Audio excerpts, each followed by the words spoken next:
Hello and welcome back to the 2022 DP World Tour first show of the year, daily fantasy sports picks and bets.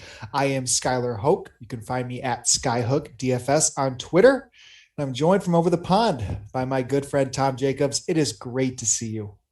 It is wonderful. I've missed these Monday evenings, Tuesday evenings. It's Tuesday today. That's even how much I'm out of kilter here.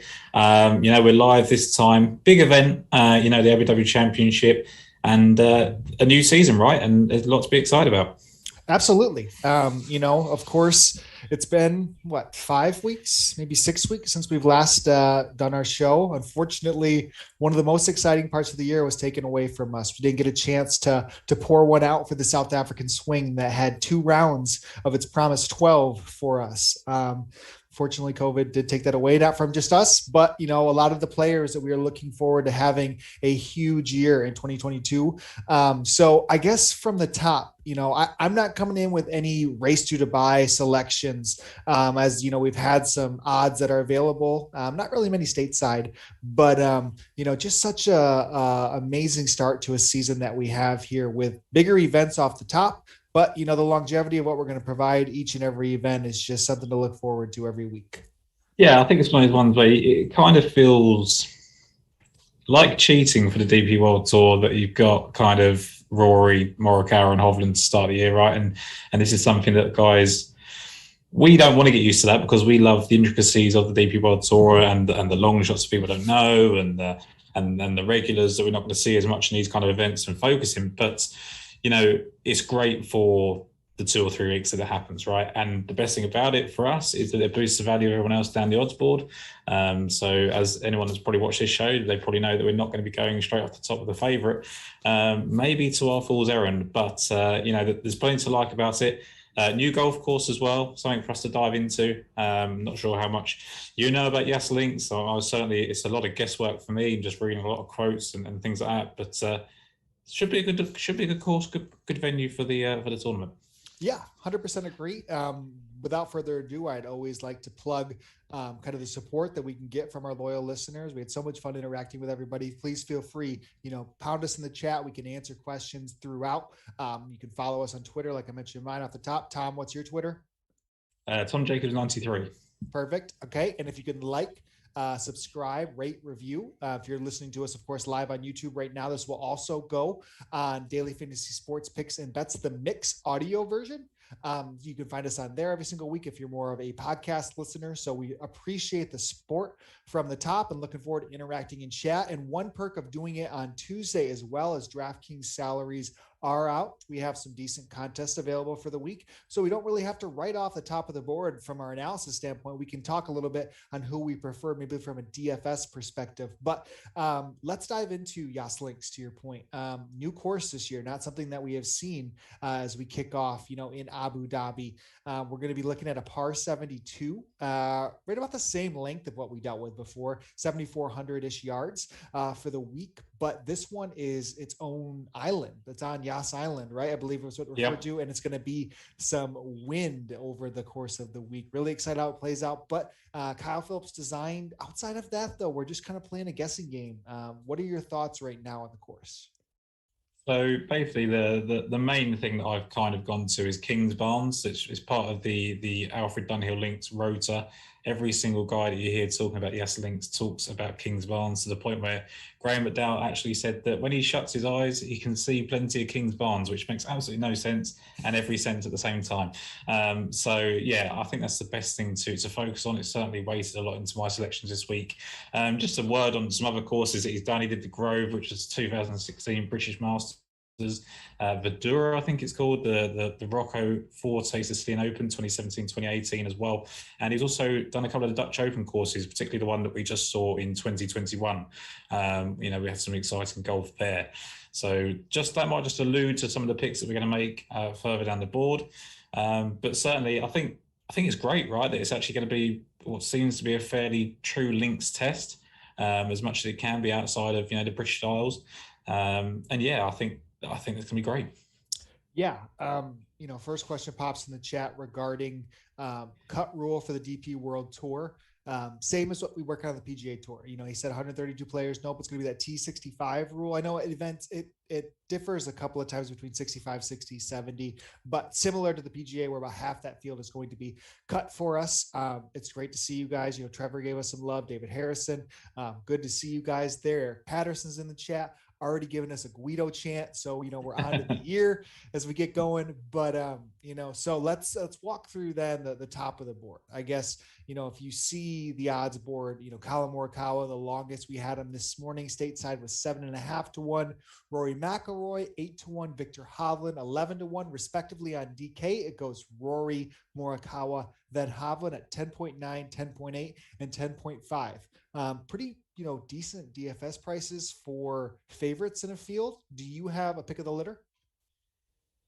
I would just take the value guy in Hovland, right? I think that's what everyone's going to do, especially in fantasy. Everyone's going to take the value in Hovland over Morikawa and Rory. In terms of ownership, it's not kind of my forte, if you like. But if I was just taking one to actually win the tournament, I'd go Victor Hovland. You know, he's been rock solid, hasn't he? He's winning tournaments left, right, and centre. Keeps getting sort of criticised for not winning the mainland America or whatever, or a big European Tour event, whatever. He's going to do it. It's just a matter of time. It's the sample size of how many events he's played. He's winning where he should do, and certainly contending where he should as well. With that said, you know, you can't ever count out the guys like Rory McIlroy and Colin Morikawa. Colin might make Rory rip his shirt again. Hopefully not. You know, hopefully he keeps his head this time. But yeah, I mean, look, I'm not going to bet any of them this week. I don't think that's going to be a shock to anybody. I don't think you're going to be doing the same either. And I think actually that the new golf course might bring some volatility to it, because if you look back over the years, it's gone to a top grade winner. I mean, it's been Tommy Fleetwood, Tyrrell Hatton, Rory McIlroy, you know, Lee Westwood, you know, and what it is, you know, you just don't see. Even the year that Gary Stoll won, or Gary Stow, who's someone that, you know, people wouldn't be familiar with. I mean, Martin Keimer should have won that. It was probably one of the biggest meltdowns in history. So, you know, Rory McIlroy hasn't actually won this event. He's come second a couple of times, 4 times, in fact. Ricky Fowler was the other name I was looking for. But, you know, it is one of those where it just goes to it. Hatton, Westwood, Lowry, Fleetwood, Fowler. And you think, okay, that's the precedent for the tournament. But you move that over to a links course, bit of wind on a Friday, especially over at the cut line, and I start to think there could be some different results. Yeah, I think my choice would be in DFS. And I guess addressing overall strategy is, you know, we talk about ownership, you know, till we're blue in the face often on PGA. And those contests are about 10, 15, 20 times the size of the European contest. Unfortunately, you know, some weeks that you might get an off week on the PGA Tour, you'll get boosted DP World Tour contests, but we're just not going to see 100K to first, you know, 200K to first. Those rarely going to exist in this world. So I think basing your lineups on ownership is very difficult, because 1, it's tough to predict often, and 2, the contests aren't that big enough. They're going to be duplicating everybody's lineups. So I don't worry about that too much. But I think my choice, I mean, Hovland makes sense, getting a little bit of value. I think Morikawa, just the way he adapts to any golf course, you know, in front of him, is somebody I just don't have a worry with. Not that, you know, you really worry about Rory anytime walks up, but, you know, I just think if I'm going to be paying up, I'll find a way to find that $400 to Colin Morikawa. But the real interesting range, I think, to me, is these next 3 here. I could spend all day talking about Shane Lowry, Tyrrell Hatton, and Tommy Fleetwood, because I think all 3, if you gave a good argument, could be outright bets. All 3 are fantastic DraftKings plays. Who would be your top choice of those 3? Yeah, I mean, like you say, he's a really tough. One thing on Morikawa is he does seem to have found a little bit of pressure when it comes to the world number 1. Does concern me slightly, but it's Colin Morikawa, right? And it's a different kind of tournament. Next 3, I debated this for a long time, and it took a lot to not include one of these in the betting picks. Tommy Fleetwood makes all the sense in the world, right? Like it's a linksy test. That's going to help him, but then that helps both Lowry and Hatton as well. I would probably take Hatton of the 3. I think he's the best value. Again, it seems like I'm just going for the cheaper guy of the 3, but I actually think he showed a little bit over the last 2 tournaments that we hadn't seen from him for a few weeks, especially at the Ryder Cup as well. And Fleetwood, I think the jury's still out on him, and Lowry I can just never get right. So I would always just avoid him. Yeah, so I tend to agree where I see in the chat. I think it's Jack Frost. If you're a Winter movie fan, but so I'm not somebody to really be backing Shane Lowry too often. I think he's played better than often he gets priced. However, again, getting over the line for a win, but then he does it at the Open Championship, and it's like he has these massive wins. So there is win equity in his career, but it's just not somebody that I've seen enough to bet a 22, to bet a 25. You know, it's not there. Tyrrell and Fleetwood was very close for me. I think the best way, and you've taught me this over time, is I like looking at regional kind of stuff when it comes to especially a long break. We have nothing to go off of, and I'm not somebody who makes my own odds and then compares and only bets on the differences. You know, I wouldn't be spending 60 minutes talking if I came, you know, for that. That's just not the way that I approach things. People who probably make more money than I do because they know what they're doing in that sense. There's smarter people than us, Sky. Well, I'm speaking for myself there actually, but I like your point in the fact that there is a certain element of gut instinct, right? In that, you know, you have to, in the case of a Hatton versus Fleetwood, you look at Fleetwood, he's won the event twice, he plays very, very well in the Middle East, and then you go, well, Hatton's done exactly the same thing. He's won twice in the Middle East and won here in this event. And then you go, okay, which one's better at links? And then you go, well, actually, that's quite hard to differentiate as well. So it really is a tough decision. Because of that, I basically just avoided both of them, which I'm not going to do in fantasy, right? I wouldn't hate starting lineups with Tyrrell Hatton. I don't think that's a bad move. You know, like you say, and I appreciate the point that you don't really need to worry about ownership. And I think a lot of that, which is unique to us, is that there's not many people doing DraftKings DP World Tour content, right? So there's not a lot to drive ownership. So people really just go with the name. So I guess that a Shane Lowry would probably garner a lot more ownership than Thomas Pieters, because people have forgotten about Thomas Pieters. People that are just getting into DP World Tour don't remember when Thomas Pieters was at his peak and at the Ryder Cup. And, you know, that there's going to be names down the board that this is going to be relevant to. I think everyone kind of knows all these guys here, probably right down to, you know, maybe Sam Horsfall and Sean Crocker are probably when people start getting, you know, a little bit confused. But, you know, it is interesting. I haven't really given you a definitive answer yet between those, have you? But I would say Tyrrell Hatton. So this is where I'm starting off 2022 on a new foot here. I don't believe I've ever taken. You're not betting Guido Migliozzi. oh, come on, man. That's crazy talk. But I don't think I've ever picked Tommy last year since we've started this show, and it's somebody that you can make similar points that I said about Lowry to Tommy, maybe even worse, since, you know, he really hasn't gotten over the line in that type of event like Lowry has maybe multiple times. But it just feels, it's a feel thing. I think you look at the links play, you look at how he's done in this area of the world, you look at who you trust at the end of the day in the wind from spending the time watching these guys. And then the real tiebreaker for me was, it seemed like Tommy did find something to close out his year last year. Results weren't, you know, top 10 after top 10 after top 10. He broke in there a couple times. However, his approach play was the best stretch that he had finished on all year long. The ball striking of what we know and love of Tommy Fleetwood just was not there to start off, you know, basically in 2020 and 2021, you know, since the middle of that year. It was like a 12-month span, but we ended up seeing it the last line of the year. It was even better than Lowry's, who was pretty good. Hatton's wasn't near the same of those guys. So I think there's just a little bit more to end the year off of. And he's the longest of the three. So 28-1, Tommy Fleetwood is going on my betting card. Jeff Feinberg is probably giving a couple pumps for us too, as he always loves to bet Tommy Lad. But I had to plant my flag on somebody, and I think I really, really like him up here.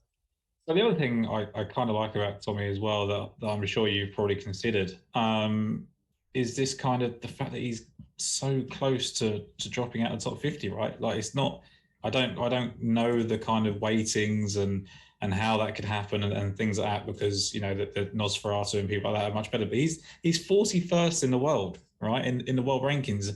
And at some point, there's a wake-up call. You know, we've seen it with Ricky Fowler, very similar kind of person on the PGA Tour, I think, in terms of comparisons. Both have been major contenders, haven't quite got over the line, haven't won the tournaments people expect them to do, etc. Both gone off the boil a little bit. When you look at Fleetwood's wider form, the problem's been on the PGA Tour, right? On the DP World Tour, second in the Italian Open, seventh in the Dunhill Links, 13th in Dubai. Wasn't great at the DP World Tour, was disappointing there. And Hatton really bounced back from a terrible first round, which kind of gave me the hope for him, because you talk about Tommy's approach numbers. And actually, I haven't really looked at the approach numbers as much this time around, because there's just that such a long layoff, and it is a quite considerable layoff. And not to say that isn't a good reason. You've got to do something, right? You've got to find something. But for me, I was thinking just Tyrrell Hatton could probably reset and just come out here and do well. So of the three, I would take Tyrrell Hatton. Completely respect. I mean, Jason on the Lost Words podcast was basically all pro Tommy Fleetwood. Like he's like you, doesn't ever back him, and couldn't find a reason not to. So I think he played well at the Grove when the British Masters was there. Obviously, he played well in Abu Dhabi. He's won twice. There's everything to like about him. So going to the mid-range here, again, kind of a littered of talent mid-range. DraftKings pricing, I'm going to read these guys off in order to roll out the rest of the 9Ks. We can't be walking through all 135 guys in this field here, but I think it's worthwhile of kind of your favorite 9K play. And if there is anybody else from the outrights, the odds actually aren't even correlated with the way they're priced here, but Bob McIntyre, 9,600, Thomas Pieters, 9,500, Adam Scott, 9,300, EVR, Eric Van Rooyen, 9,200, Minwoo Lee, 9,100, and Bernd Wiesberger, 9K flat. Funny enough, Bob almost has the longest odds outside of EVR than anyone in there. He's also been probably steamed the most by some public bets. But you see Adam Scott being the lowest outright. He's down to 30-1 at the longest anywhere here stateside. So I think he was very popular, but DraftKings pricing came out before some of those moves. Who would be your favorite in this area? When Adam Scott opened up at 50-1, I kind of tweeted about it, saying how excited I was at a kind of price for Adam Scott, right? In a DP World Tour event. All the big guys are here, but this is a guy who's had 3 top 14 finishes his last 7 starts. Should have won the Wyndham. Let's be honest, he should have won that tournament. But Jeff Feinberg's been talking about him a lot. How he expects him to have a big year. So I kind of CC'd him into that kind of tweet about the 50-1. I think he probably took it. But for me, it's Thomas Pieters.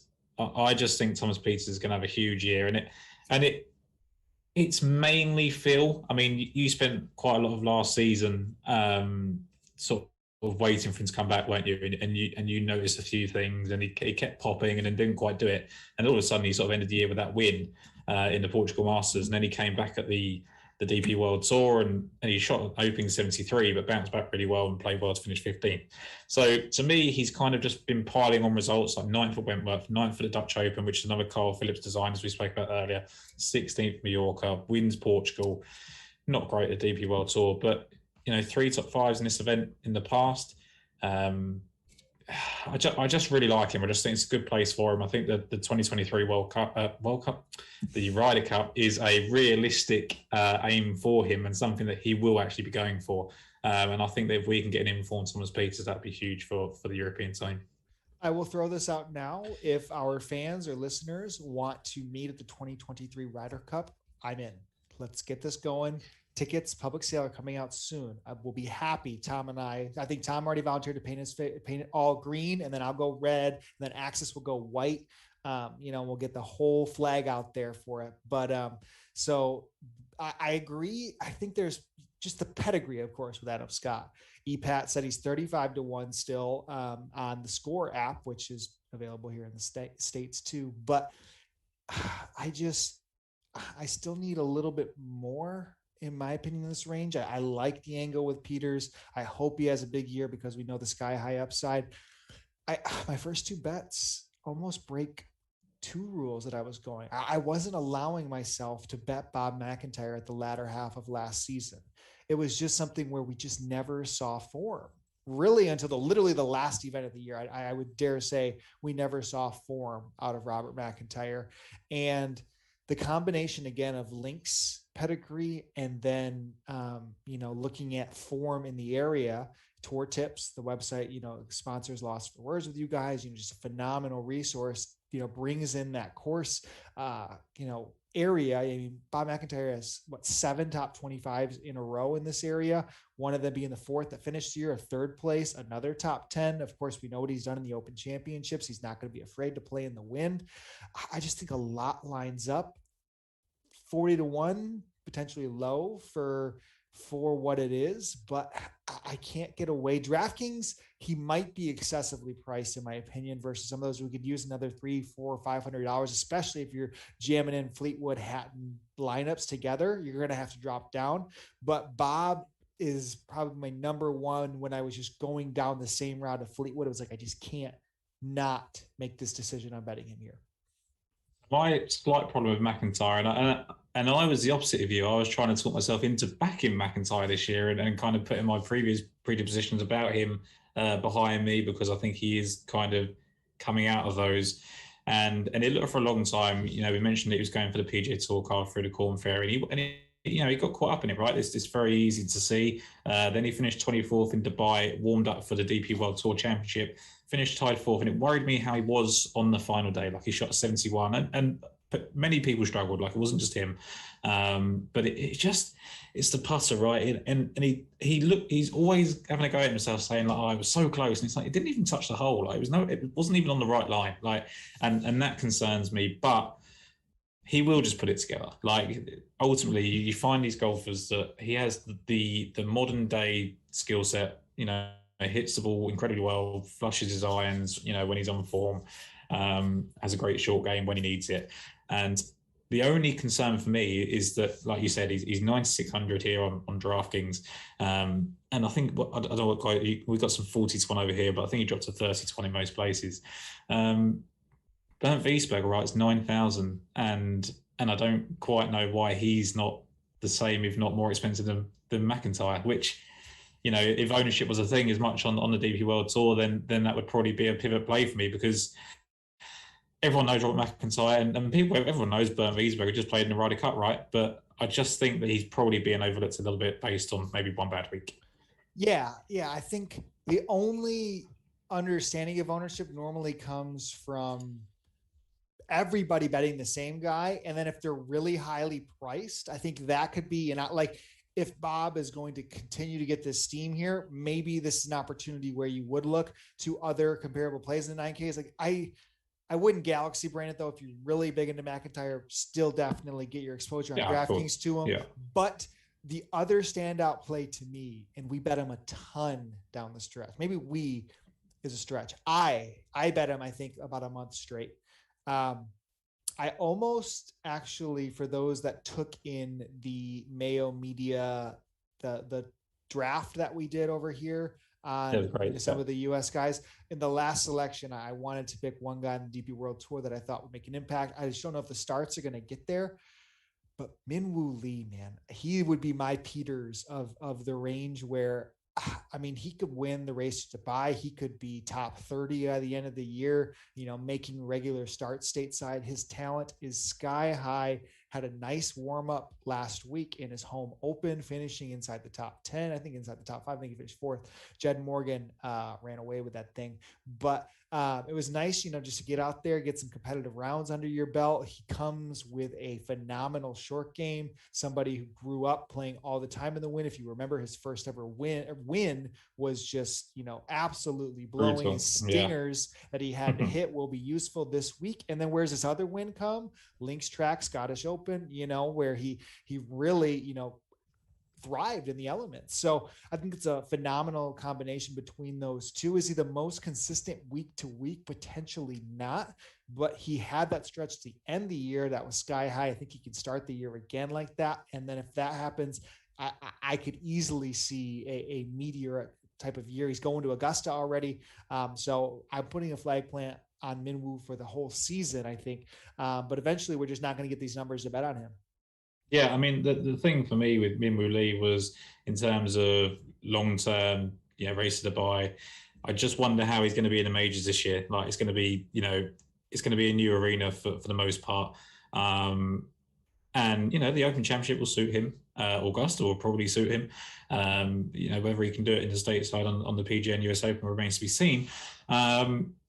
Lightly running these sort of events as well. And I think I said to you before we took the break over Christmas, like, I will just wait for him to do it in these events, because I'm pretty sure he can, and I've got no issues with him. But how much shorter is he realistically going to get from a betting perspective? I think for DraftKings, you probably do want to play him, but he's 35-1 already this week, going down to 28-1, and Colin Morikawa, Rory, and Hovland are all in the field.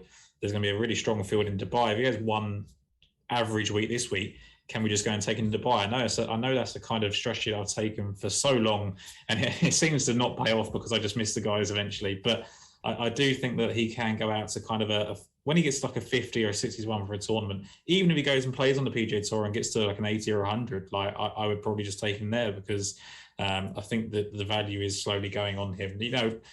We talk about, like, when I compare him to Peters, like, I know what Peters' upside is. I know that Peters has done it in these tournaments at major championships, like 2 top 7s major championships, Ryder Cup player. I think Min Woo Lee has got that and will have that, and obviously has won 2 tournaments. I do want to see him do it in these Middle Eastern swings. Yep, I agree. And you have a little bit more juice there to squeeze. Again, I think we hit a range now in the 8Ks where we're not going to go player by player. Have a couple questions on a few guys in here that will hit. I don't think either of us have any outright selections for any 8K players, but right here, Mats Thur wanted to talk about Nicolai Højgaard. I saw he was a pretty decent selection from a popularity. He's available still 55-1 on DraftKings, a stunning 8,200. Thoughts on Nicky? Yeah, I mean, look, everything I've just said about Min Woo Lee has to be applied to Nicholas Højgaard, right? Like, I can't say what I've just said about Min Woo Lee and not say about Nicolai Højgaard. I think not only is he more consistent than Min Woo Lee, he's more consistent even than his twin brother, which is something that we've spoken about an awful lot. I think his golf swing stacks up better. I think Rasmus is probably going to go out to the PGA Tour and kind of get stuck between the two, and Nicolai might stay over here and really grind away and get the results. So, long-term perspective, love Nicolai this week. This week, the number's great. Like, I think the number's pretty good. I think from an outright perspective, 55 to 150s is pretty good. From 8,200, you've got to put him in lineup, so he's going to be perfect for that. I think he's going to give you decent upside in that range. Especially, I liked JB Hansen before the salaries came out, and 8,700's quite a bit higher than the 8,200 that the Højgaard is. So, he's fine. Like, I think he'll play well. I just don't know what's going to happen this week. Yeah, I think that's a fair assessment. Sky high potential, very valuable on DraftKings perspective, where, again, just don't overthink some of those plays. Look at it. Another question that we had was looking at Laurie Cantor or Sean Crocker. Do either of them fit this golf course? I'll take this one. I would lean on the no. They're some of the best drivers, I think Laurie Cantor is literally one of the best drivers in the world.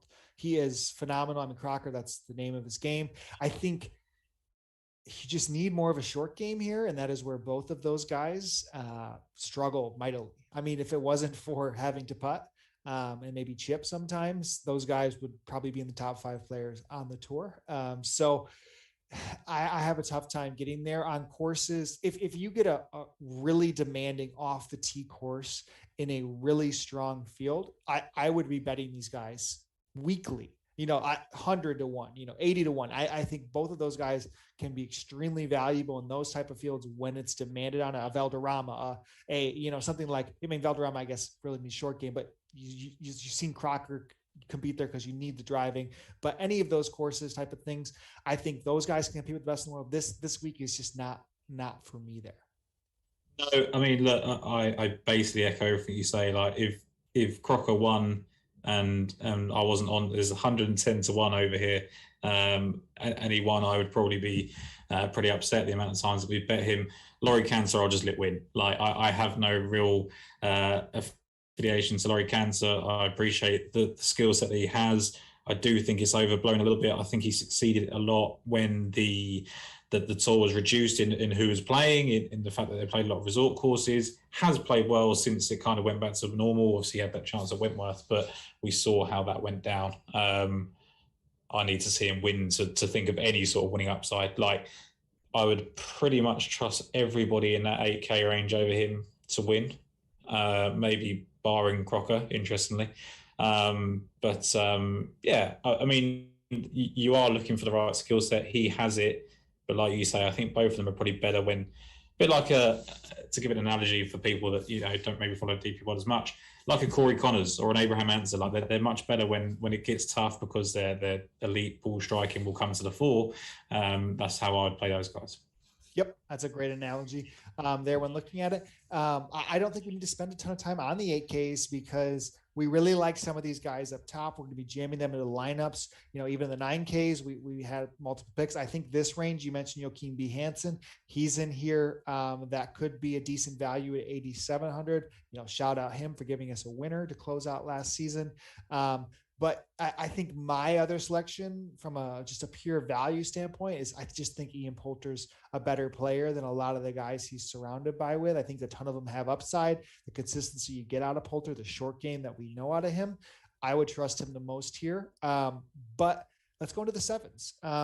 I would say one of the hotter discussions potentially has been Victor Perez so far. Did you have any takes there? Is just due to his Alfred Dunhill kind of success? I didn't see it too much, but I did see some sharp people on Victor Perez.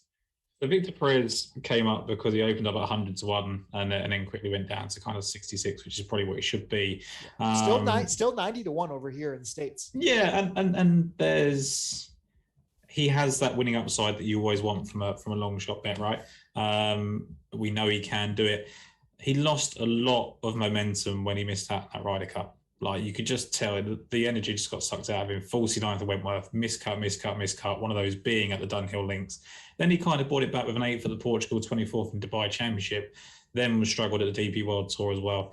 I would be careful weighting the Dunhill Links so much, and I'm kind of going to contradict myself as I go on with my picks, but he shot an 8 under there in 2019 at Kings Barnes when he won, and you know, that was great. And I just want to see guys that have done it a couple of times, and I think that he's not this kind of links specialist. Like, we've got people that we're going to come on to later that are constantly playing well at the Dunhill Links, have constantly play well in, you know, the Middle East, and he hasn't really done either of those. It's just that if you think back, and he finished 9th at the Players Championship, and you think back and you finished 4th at the WGC, HSBC Champions and the match play, right? It's just, he's had these really high spike weeks, and I think he's still capable of that. I just wonder whether he needs to get it out of his system. The disappointment last year, probably beneficial he wasn't that Ryder Cup team, considering what happened. But I would leave Victor Perez alone until he's done something. Yeah. So, we had Mark Allen wanting some hard fades. I'm going to probably step away from Victor Perez. If you went in the 8Ks, I think, we mentioned Crocker just being pretty overpriced on a DFS standpoint. 8,800 was big for that. I would probably lean Alexander Bjork. I think I'm just, the 8K range is just not where I'm really planting a flag overall this week, because I think there's a lot of value down low, and I just love the guys up top. So overall for me, I know, kind of your selections are the remaining are a little bit down lower here. So I think that's kind of where our fades are, is just kind of this middling 8K range. As we go into the sevens, the one price that seems a little wrong to me, even though I don't know if his game best fits, Dean Burmeister is sitting here at 7,600. He's 66 to 1 in outright markets, closed the year very strong. Again, may not be the skill set that I would want to have here, but at some point, when a number is wrong, a number is wrong. Would you have any interest in playing him at that price in DFS? So just going back to the 8K range, I think as much as it pains me, I'd probably step away from Westwood. Yeah, I agree. I agree. Just the way he's been playing. And he could just flip the script, right? But yeah, he's been bad for a little while now. Back to Dean Burmeister. Played incredibly last season, right? Played some really good golf. Has that extraordinary run of form at the DP World Tour Championship. Played well at the Dunhill Links. Finished tied 7th. Can't remember what he shot at Carnoustie, but it can't have been great because he only shot 70, 69, 71 in the first 3 days, and then shot 65 in the final round. Missed a cut of the Dutch Open, which is another Phillips design. So for me, I would probably avoid Dean Burmeister for now. I think that he's probably getting a little bit of. He would probably be a popular pick, I imagine, in this range. The trouble is, you can just mix a lot of things in this range, right? Because of what you're going to be doing up top. There's a lot you can be doing. There's a lot in this 7K range. I've got plenty of favourites that I want to pick from there. A lot of them are kind of long-term picks more than anything. I wonder what to do with Adrian Aus this week, which is pretty much every week on the DP World Tour. Yeah, he's like somebody who just fits the mold if you bet him when he's long, because you think that, he probably has that ability no matter the course, no matter the time to do it. But I'm going to maybe be better this year on not betting golfers that I don't know if they can do it. That's a harsh statement because I really that's what it is, right? Him, Laurie Cantor, at the moment, Sean Crocker, Jordan Smith is someone that will always come out in models eventually when they get a bit more steam on the DP World Tour, will always flash, right? Francesco Laporta towards the end of the season all had very good opportunities. But as we joked about for the first few weeks on the then European Tour show, Richard Bland is someone that didn't do it until he was 48 years of age. So these guys have got plenty of time on their side. I want to play him because it goes against my gut instinct, and I've had a little bit of success this year in just like Seamus Power last week on the PGA Tour, slightly different, but I'm a big course form guy, and I'm trying to step away from that. Like everything fit, and I went with him. Adrian Aus's current form is pretty steady. Tied 8th, tied 9th to finish, second at the Open d'Espagne. Yes, he should have won, which is the obvious point. But at this range to pay off, he's not going to need to win, right? And there's not many winning outside. That's a good point right there. Is you don't need to win when you're priced right here, and you can. The way he goes about his game, tons of birdies, tons of bogeys, but that pays off the salary. I think Sam Horsfield's another one of those. He's priced a little bit too much again this week, where Horsfield's up at 8,900. But if you get those events where Horsfield is down into the 7s, he outscores his finishing position very regularly. So I think Adrian Aus can be someone like that. I'll get one more take from you on another golfer priced at 7,600. Was a little surprised I didn't see Danny Willett on your card this week. I just think there's events, right, for Danny Willett. Like I think the Dunhill Links is it when he's 100 to 1 for that. That's absolutely fine. But when you pop him in that location form that we spoke about, he will pop up in that. I'm trying to think of what he's done here. I've just got it up here in these very small fonts that my eyes don't want to see at this time of night. Danny Willett, where are you? It's not good that I can't find him. Okay, so he finished 16th last year, which is good. And other than that, he's been pretty disappointing. And that, for me, is enough to fade him. Like, I think that he telegraphs... We don't need to fade him, right? He's not that kind of price. But that he telegraphs where he's going to play well. He always has done. You know what he's going to do. So it won't... But as much as... You think Links and you think Danny Willett, I don't really need to. I think he's an old course specialist and things like that. It's not necessarily playing well here. So no to Danny Willett for me. Very fair. Regretfully. That's fair. We're going to be running into, the best price player in the tournament, somebody that they're willing to give 160 to 1 on here in the States. They're begging us to bet Guido Migliozzi, and trust me, I am running to the books with my money because I had to wait a long time for this, Tom. I mean, that's way too long for someone not to have any cash on Guido. I mean, I could have, I guess, put him on the race to Dubai. I could have Masters futured him, US Open. He's in those events. Yeah, he could have done. No big deal. I mean, remember we finished 4th at Torrey Pines? Yeah, that was, just nothing. But, Guido, for those being your first time listening, he is my lover boy. It won't be the last time you hear him. Yes, he's going to be all year long, every week until we see sub 30-1. Even then, I'll probably bet him. But he's somebody who hits the odds board more often than most, in my opinion. From, even though he didn't win last year, you see him on the order of merit when you're getting into the entry list, and it's like, oh, I was waiting for him. Now he's the second one on that side of it, but he's going to be in every single event this year. I think in these bigger events, he's got sky high upside. We've seen him win multiple times in his career. He's just been a winner. So that's just, to me, somebody I'm going to continue to stick my money with, and he's already way in the green, even last year without a win for us. So Guido for sure, 7,500. Love that price. But we're going to pick up the pace a little bit here as we're about 40 minutes in. A couple guys that stood out low 7Ks for me. Takumi Kanaya coming off a miserable miscut last week, and Sony ripped people's hearts out with his final few holes. But I think it's an incredible price at 7,300, right about the same as what he was in the Sony Open. So I think he is definitely going to be one. DFS, Richard Bland is 7,300 as well, coming off of a knee surgery, I believe, right? Where, based off of his year that he had, it's way too low of a price, but is his health all the way there? Maybe it's worth the risk at that price. And then I want you to talk about our new, superstar, I guess, in a way, from, he had like a change. 2021 was miserable. And then 2022, he throws these glasses on with the big old frames, and he's just out here shooting low 60s in Hawaii. I mean, who is this Haotong Li? I think this is a bit like when Jameis Winston got what was laser eye surgery. Everyone just thought he was going to stop throwing interceptions, right? He put some glasses on, suddenly he can find the hole. Kind of mentioned, back to Takumi Kanaya. A lot of people wanted to back him at the Sony last week. I kind of said I'd wait for him to get back to the DP World Tour.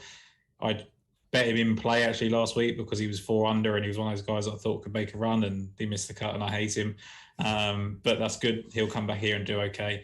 Adrian Maronk, I really like at 7,300 long term, whether it's here or not.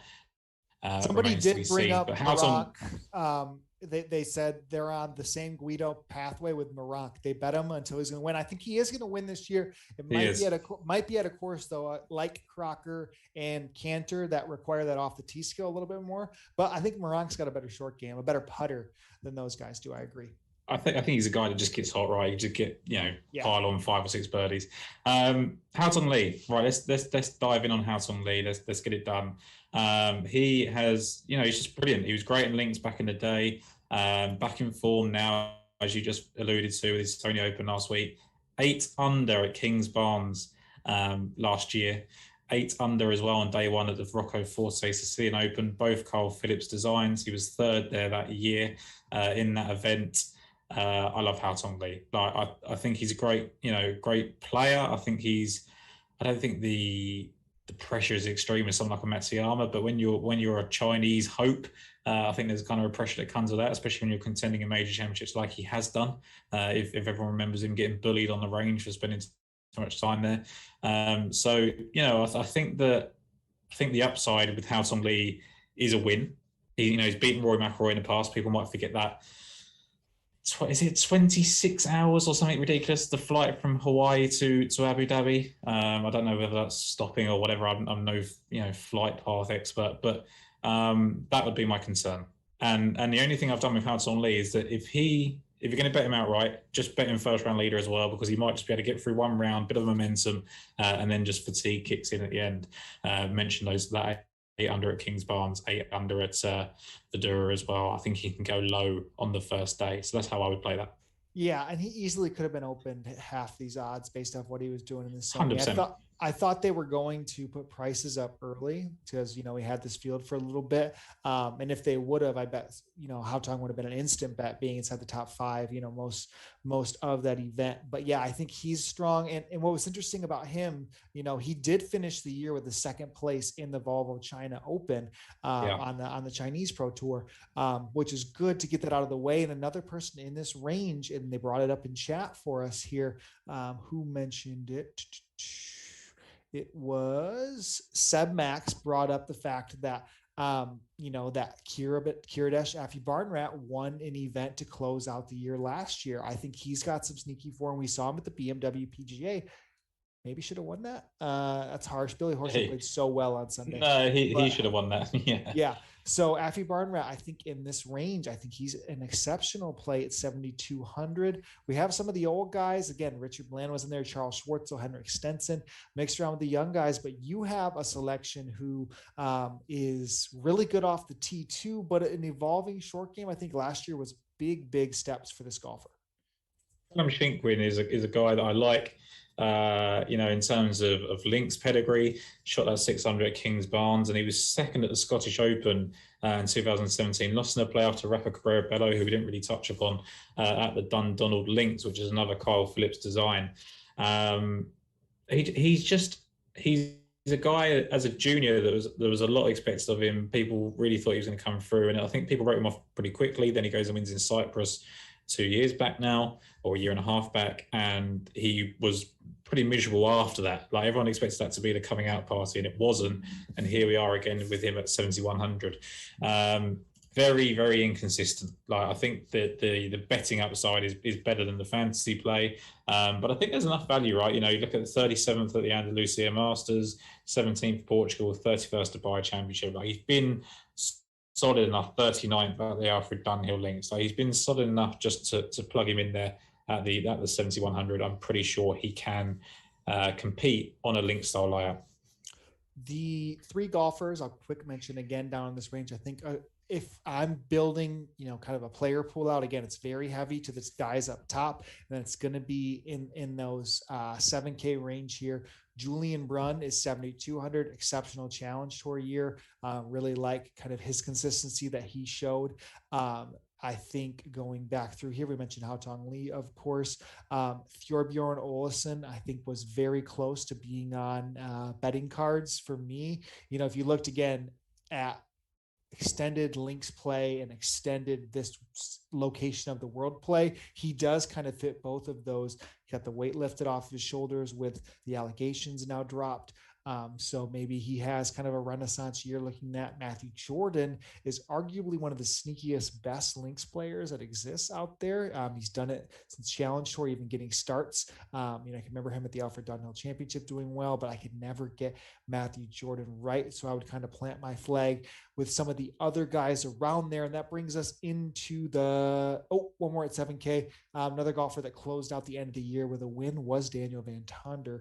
They did play that final event of the South African Swing with just the Sunshine guys. He kind of ripped your hearts out a little bit on that last hole, beating Oliver Becker with that long birdie putt. I apologize for bringing that one up, but the 6Ks, that one hurt.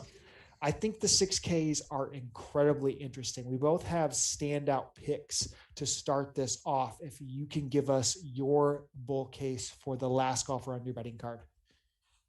So this guy is going to be in a lot of lineups if you read a lot of British content, and I think in terms of it doesn't take a rocket scientist to work it out that Joachim Lagergren is excellent at the Alfred Dunhill Links. He's got top four finishes at the Dunhill Links. He won that Sicilian Open in 2018, which is a Phillips course.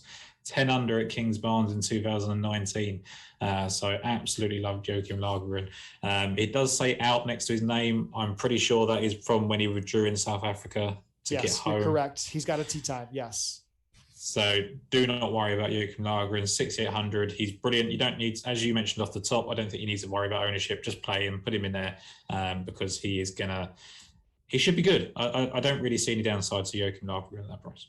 Yep, exceptional putter. Our man Stewie, shout out Stewie on a big 2021. I know he had a huge hit in the Yahoo Fantasy Football Finals. So congrats to Stewie. Asked about Laporta. He'd be one I'm probably skipping in this range. I just much prefer some of the other guys that we mentioned. Kanaya, you said Marank, Braun, Hautong, Shinkwin to Laporta. But for me, there's a lot of talk on Challenge Tour guys that are having the graduation. Unfortunately, not many of them did get in this field, but we went in pretty depth about some of the top guys to kick off that first event in South Africa. And this was somebody I bet there, somebody I think is going to be a huge success on this season.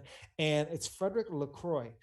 He finished the year on the Challenge Tour with the 2nd, 4th, 28th, and 5th and 2nd. He did not get over the line in any of his 29 Challenge Tour starts over the last 2 years. However, he did win his first ever professional start, as well as 2 other times on the Alps Tour. You know who's the 3-time winner on the Alps Tour? Guido Migliozzi. And you know what this kid can do? He could break onto the scene just like he did at the Joburg Open, finish 5th. He was ripe to take Thriston Lawrence 10-shot lead if you gave him 36 more holes. But I think stunning for him. Yeah, I really think his approach numbers were great. He was really in the mix there. He's 250 to 1. I think a top 5 with a top 10 there is something I am absolutely intrigued on. 6,900. I prefer him to Marcus Hilda. Yes, Marcus. Yeah. I prefer him to him. However, I think both are great DraftKings plays there. My pick of the litter in the top of the 6Ks would be looking into those guys. Quick run through again. So I want us to take like 2 more minutes before we wrap up here in the 6Ks. I'll scroll through the chat if there's any other questions. Do you have anybody else in the 6Ks that stands out? Hilda. I think the fact that he played so well at that Dutch Open really had actually a chance to win there, and that was a Carl Phillips design. Obviously, limited sample size, don't want to put too much weight into that. But I think, you make a pick between one of those 2 and put them in. I did like Lucas Bjerregaard, but I think that he's pulled out. I think that's happened. I translated roughly a Danish tweet on Twitter because I tried to find him. He was close to 800 to 1 on our exchanges. No tee time, correct. He's not listed anywhere. He's out of the field. Do not play Lucas Bjerregaard, despite the fact that he would have been a very good play. 6K range, Christopher Broberg. I think that his form has been kind of, he had that win and everyone's kind of forgotten about him again. And I think he could be quite sneaky. Interesting to see how Jackson Bra gets on. He plays his part of the world well. Obviously coming off the long layoff, but I don't think you need to go this low. Yeah. Sebmax says, any chance Andrea Pavan has found his off the tee game like Hao Tong Lee? I hate to say this, but probably no chance. No, I think he's not sporting new glasses. It's injury related, though. Like he just physically cannot swing it like he used to. Still battling out there, but yeah, Andrea Pavan will be off. Long shot thoughts, Pablo Lotharable. I actually think that's kind of interesting because somebody who can get really hot with a short game is somebody like Pablo. His price, how cheap is he? He's 6,600. That's not bad. Another question was about Sharma, who's 6,600. He's probably talented more than some of these guys in this range from the upside that we've seen. So I could see Sharma being a decent selection here. Broberg, I liked that. I loved how he closed the year. Matthew Southgate, if you're looking at that links angle, is interesting. It's crazy to see Sammy Valimaki falling off so much, 6,300, 500 to 1. We know that he won in the wind in Oman, that really, really windy day, but can't really take the risk there. I would actually think about maybe Thriston Lawrence at 6,200 after he did have that short win that was there. He's going to be in all these events. I think he has some talent. That's cheap. Outside of that, man, I think we're drawing kind of straws here at the end. I just lean those Challenge Tour guys up there at the top. If I was to go to Larafarbal, I think if I was going to do anything, I would bet it. Like I don't think I'd put him in. This guy beat Rory McIlroy and Phil Mickelson to win this tournament back in 2014, which is probably what prompted the question, right? Yeah. And he's had some other top finishes. I think 2 more top 10s in that range. I can't trust it. Like the guy is an absolute head case. So yeah, and definitely don't play Andrea Pavan. Yeah, for sure. Magnus, someone asked about Oliver Becker. Unfortunately, he's not priced in DraftKings. I would have actually played him. He's 350 to 1. I don't think he's bettable, but I think he can make the cut here and play well. Connor Seam at 6,100 just feels weird, but I never really trust him no matter what. One of our favorites that you had talked kind of when he came back from injuries. I'm excited to see Jack Singh Brar. He's done well in this area of the country before, or this area of the world in the past. He's 6,200. So I don't think it's the worst flyer. And the last one that I'm going to mention is you're not going to get me out of here without talking about Josh Hill, the stud amateur, who's at 6K flat. He won the event, I believe, to qualify into the amateur event. We've heard the stories of him in the past playing 9 holes with Brooks Koepka and beating him. He just has not the highest of Wagger rankings because he's just not in any really big events, but kid has some talent, very young, speculative. I'm probably not playing him, but I think that puts a bow on covering about 60% of this field, Tom. If there's anything else that you have on it, if not, I think we can wrap with our betting cards. I think anything else would be pro list by analysis, right? I don't want to try and get too far into it. I like the fact you mentioned Josh Hill there. I think he's won on the golf course, and not many people have played it, so that's a nice thing to do. But yeah, I just don't like, in terms of DraftKings. I am not going to go and tell you that anyone under 6,500 is actually a sharp play, right? Like Broberg would be my cutoff, really, and anything under that, I'd be pretty frightened. Jeff Winter played pretty well for long stretches last season and plays okay in this part of the world. But yeah, everyone else kind of frightens me, and there's a lot of guys I like. But I think you just need to really focus down, pick your guys. Like you've put your flag on Tommy Fleetwood. I think I would go with Tyrrell Hatton, and then you just got to build it from there, right? And you have to get those guys right. They're the ones that you've got to be focusing on. You've got to pick between the top 3 and make some lineups with those as well. And just get a differentiator in the 8K range, or just avoid it altogether, because that isn't a bad formula either, I don't think. Yeah, 100%. Final comment that I see here is from Trevor. He said this, show felt more DraftKings heavy. Is that going to be the case moving forward? Love the show. Appreciate the comment. We'll see. We're going to play it kind of by ear. Maybe some of these bigger events where we do get rewarded with, decent DraftKings prizes can be something that we talk more DFS. Kind of depends on when we are recording, because if those salaries are getting released. But I think either way, it would be like a deeper in-depth rundown of guys that we may like but not bet if the salaries aren't out. It's definitely felt a bit more DraftKings heavy. And I think the reason for that is because all of our shows last year were on a Monday evening when the salaries might not necessarily have been out. And we're very, keen on getting our bets out there. It's a Tuesday evening. It's a big tournament. It's where you can start getting guys and have, comments on people at 6,800, 7,500 that are interesting. So going forward, it won't be as heavy as this every week, right? I think, like you say, it just depends on. I think you're not going to lose the betting side of things. That's what started the show. So do not worry about that. Sky will still be betting 400 to 1 15-year-old amateurs from Norway, and I'll still be betting 10 to 1 favourites that lose. So I don't think there's any worries there if that's what they're worried about. I think it's just nice to be able to get a balance of both formats. Yep. Amen. We'll go out on that note after we run through our betting cards. So who is on your list? Yep. So for me, I'm starting with Thomas Pieters. I think it's about 35 to 1, maybe 40 to 1 still available. Adam Scott, I was interested at 50 to 1, less interested at 35. Haotong Lee, 100 and whatever he is now for you guys, still about 120 over here. Cameron Shinkwin, same sort of price, and Joachim Lagergren has been steamed into, but I do still think there's some value there as well. Yep. I am on Tommy Fleetwood, 28 to 1, Minwoo Lee, 35, Bob McIntyre, 40, with you with Haotong, 125 to 1, Guido Migliozzi, 161. That feels good, 160 to 1. And that's got to feel good after 16 to 1 for the other tournaments we've been doing it. Yes. And then Frederick LaCroix, 250 to 1. I'm going to mix in a top 10 on him too. But thank you all so much for tuning in. This was a fun first show. It's a great way to kick off the season. Appreciate everybody hanging in chat. Tom, where can they find you on the socials again?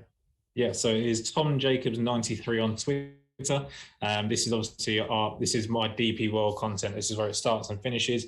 So really pumped that this is back on a Monday or Tuesday, depending on what times we can do it. But otherwise, do a lot of stuff for Odds Checker for the PGA Tour as well. But yeah, over to you again, Sky. Yep. And make sure Lost for Words, Tom's podcast, multiple shows Yes. per week out now with Jason and Bradley Todd. And then who's doing the DK show with you now? It's He's Matt great too. Vincenzi from Yes. Golf WRX. So Yep. yeah, we've started the DraftKings show. That is at the moment PGA Tour only. Whether DP World comes into it, I think we maybe just keep it between me and you on this show for now, and look at that in the future. But lots of stuff here. 2 really good tournaments this week. Interesting to bet on, and it's good to be back, man. It's good to see you. It is, and I appreciate you. It's late night over there. It's 11:30. Where you are. So I appreciate all the time for producing back there, our man. We really thank you. It's good to get the band back together, and let's hit a winner to start the year. Thanks, guys.